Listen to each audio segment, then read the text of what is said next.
I love you. Can you blow a kiss? Benjamin and Ari are the two most wonderful, amazing children. I wouldn't change my life for anything else.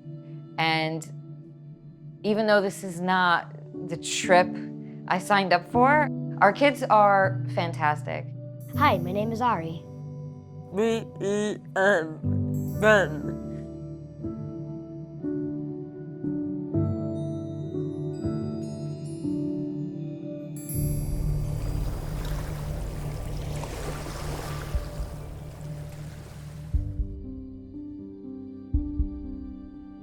So the cord was wrapped around his neck during the delivery. He wasn't breathing when he came out, but a couple seconds, and then thankfully he let out a cry, so. Right. So we weren't concerned, and nobody told us that there was a reason to be concerned, that these things happen all the time. No one knew the severity of Right. what he was facing. And probably at around 6 months old, I realized he was finding ways to do things, but it didn't look, I hate to use this term, but typical. Everyone kept saying to me, it's a new baby, you're a new mom, don't overthink it, everything's gonna be fine. But he was having difficulties with a lot of movements, you know, sitting up, crawling, eating. Also, he really was not speaking much. And all along the way, we kept asking the pediatrician, you know, are we doing something wrong? You know, should we do something different? And he's like, no, it'll level out, everything will be fine. But something in me was just like, there's something really not right. And so I took him to a neurologist. I remember I was like a week or 2 weeks before giving birth to Ari, and he said to us, Mr. and Mrs. Rubin, it is confirmed your son has cerebral palsy. You know, I kept thinking, oh, he'll grow out of it, you know, he'll have therapy, he'll work past it. But once he had the diagnosis, I was like, that's it. Like, this is him for the rest of his life. Of course, we're gonna do whatever it takes to help him, but So it's what he has to deal with. Benji. Charlie kept saying to me, like, Tal, I don't think he hears us. Unless you got into his line of sight, Yeah, you know, or closer to his right side, nothing. I would say to the doctors, he's not responding to me. I call his name and he doesn't look my way. And they kept saying to me, well, is the TV on? You know, they were like, oh, but he's got CP, so like, you know, he's gonna have challenges. And at his 5-year well visit, when I took him to the pediatrician, once again, they did, you know, just a simple hearing test, and he failed. And the pediatrician said to me, these things, they fail all the time. Like, don't worry about it. And I just was very adamant. I was like, no, I need to go to an audiologist. And I did. And at the end of it all, she called me back into her office after, you know, she looked at the results, and she reached out, held my hand, and she said, I'm sorry to tell you your son is deaf. I remember being like so upset, like really like more upset at myself, or like, I can't believe it took me this long to come here. He was young, you know, but we didn't realize the severity of how much he couldn't actually hear. But it was such a pivotal age for him to get the hearing aid. Are we ready? Here we go. The day that he had them installed was a magical day. Yeah, it was. You know, we're sitting there and put him in his ears, and he was like, what? you know, he had a smile on his face ear to ear. Hello. Hello. Hello. Hi. Hi. Do you remember what he said? He said, my ears are on. That's what he said to you. Right. He said, look, my ears are on. You can hear everything now? Oh, look, the ears are turning on. Yes, the ears are turning on. You know, yeah, it was a pretty amazing, amazing experience. Yeah. Good, right? Give me a huge 5. Good job. Right? I like it. Once he got his hearing aid, we looked around and we were like, well, you know, we really can't put him anywhere except for a public school. You know, like as the layers of disabilities just keep piling on, there's no other option for us. So we sent him to, you know, Public school. a public school. And I want to tell you, it was so hard. It felt like Benji didn't belong there. He was the only child with cerebral palsy. He was the only child with hearing loss. He wasn't really socializing with the other kids because they had other social deficits that he didn't. And Ben would be sitting in a class and really not communicating. He got very frustrated. He was probably 60 to 70% of the day in a fetal position on the floor, unhappy. Yeah. He went from one school to the next school to the next school. They were all very different. And it was torture. It was torture. I mean, I felt like with Benji, everything was just, okay, here comes the next, here comes the next, here comes the next. Because it wasn't just the CP, it wasn't just the hearing, it was everything. Everything was hard. And so we went to go look at SINAI.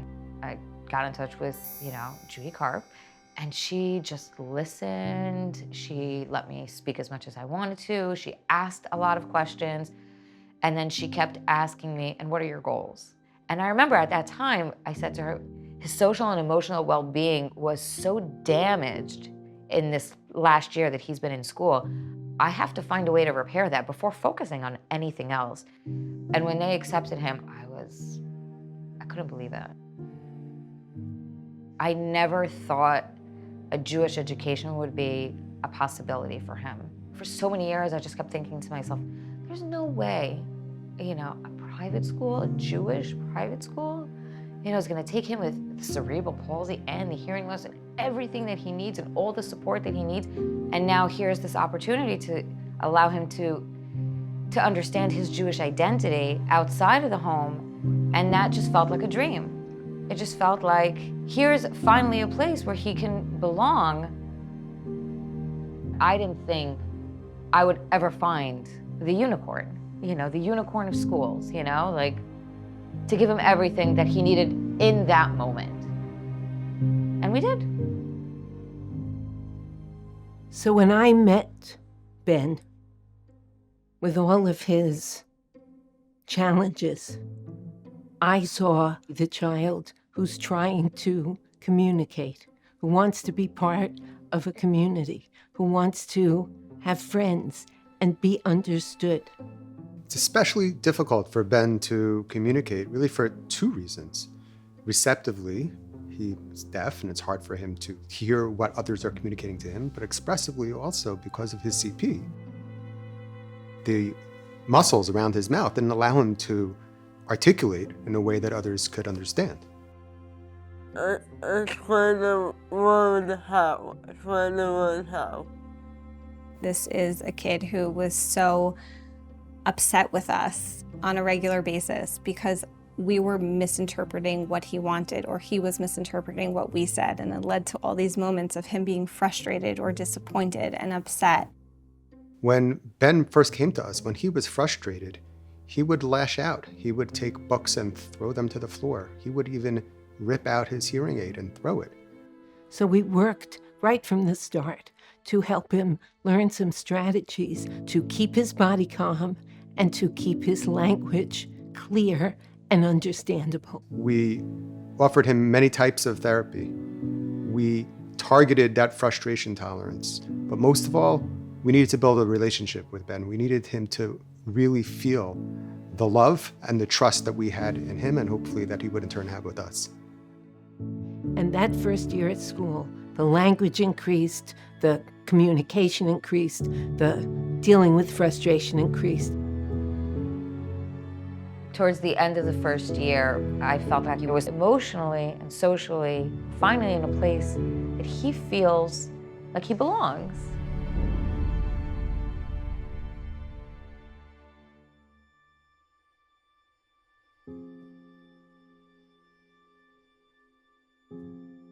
And then with Ari, we were challenged in a different way. Ari was easy. He was all right just being by himself. He was all right, being in front of the alphabet blocks.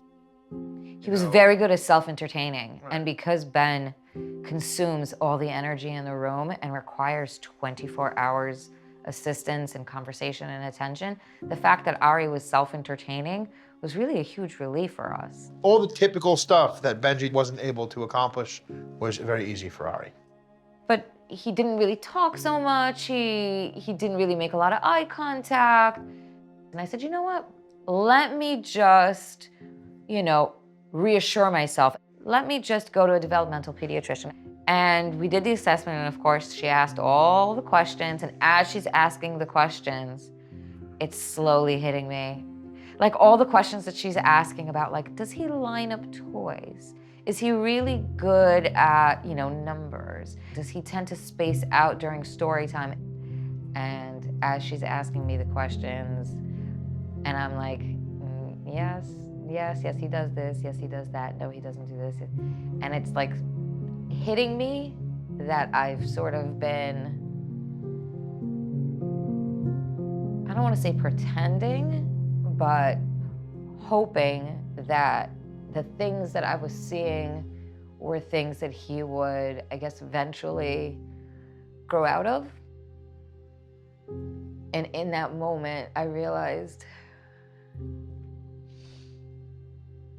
that he had the diagnosis of autism and I would just have to accept it.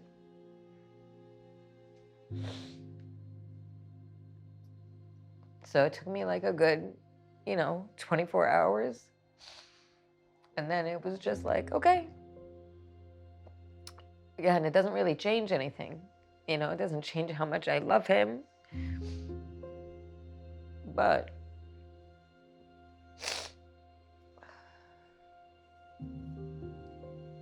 it did gut me. It did. It was hard to accept.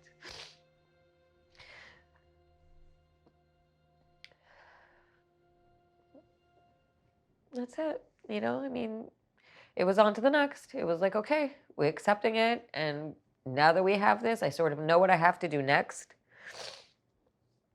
And Next mission. right, next mission. So I was like, I have to call Judy. And I called Judy and I explained to her, this is my other son. And, I'd never really spoken so much about him because he's so different than Ben. And immediately she was like, bring him in. Right. We'll see where he's at. When he first came to us, Ari appeared to be in his own world most of the time. Ari is a child with autism, but he is bright. It took a lot of work to engage him, for him to be willing to interact with us. That first year at school, one of our biggest goals with him was for him to initiate conversation with other children. We just kept working on this skill. And I clearly remember walking down the hall with the class next to the teacher. I think we were going to lunch, and he was walking with another child, and he started a conversation. And the two of us looked at each other, and we were like, yes, that was a year's worth of work. It was the first time we had ever seen him initiate a conversation with a peer without a prompt, a reminder, a sign. It was just him communicating with a friend. And this was huge. It was so gratifying to see how in such a short time, both Ari and Ben made such amazing progress. And so it was so heartbreaking to see how Ben's hearing continued to deteriorate. Ultimately, Ben's parents were faced with a really difficult decision, and they decided to do this very serious surgery to get him a cochlear implant. It involves actually implanting something into his head. It goes all the way past the eardrum to the cochlea. And then a processor is used on the outside that picks up sound and translates it into something that Ben perceives as sound. That sound is not the sound that you and I hear. Those are electrical sounds. You can't just put in an implant and think the brain figures it out. It needs training. The juice of lemons makes fine punch. You have to do a lot of hearing therapy after the surgery, because at first you may not hear any words, and it is extremely taxing on the brain. After every one of those sessions, it's exhausting. And the thought of having to do hearing work outside of school hours was very overwhelming. And we turned to Sinai and I said, well, can you support us in this next phase in Ben's life? And the answer was, of course we will.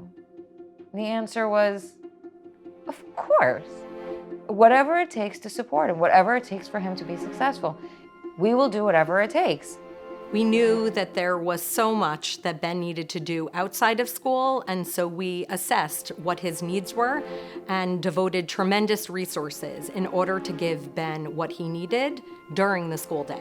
We hired a one-to-one aide to help Ben better communicate and to deal with his frustration, and also hired a teacher of the deaf to provide him with hearing therapy during the day. Mop.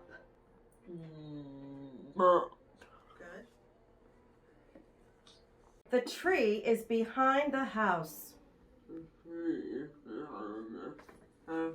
Nice job.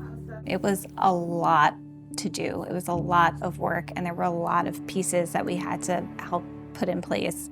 But what we had to keep in mind was Ben was the one who had the surgery. He's the one who really did the hard work. We could make everything else happen for him. And he still has, a long challenge ahead of him to relearn hearing.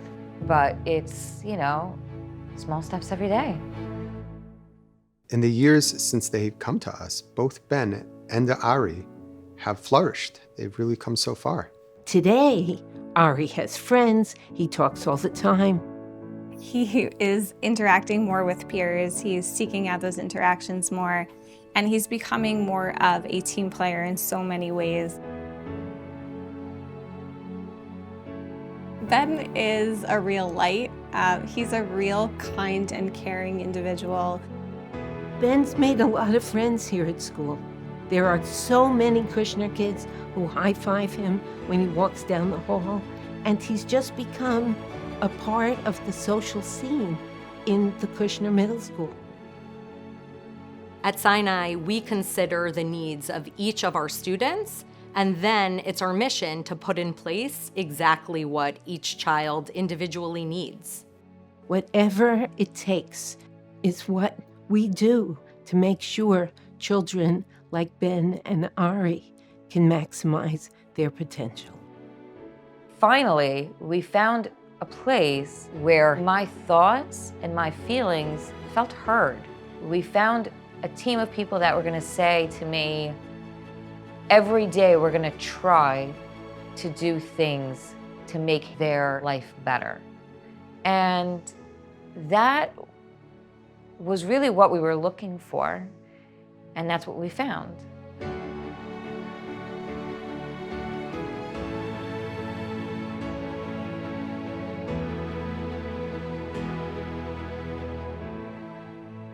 Being a mom of Ben and Ari is like the most amazing thing in the whole wide world. I wouldn't want my life to be any different. I think they're amazing. It's an ever-evolving puzzle, but I love my boys tremendously with every inch of my being.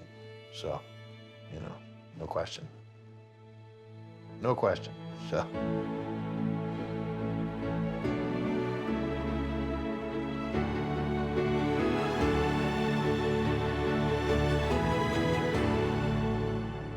Thank you to my teachers for being really awesome and also helping me for getting a bit smarter and smarter. Thank you.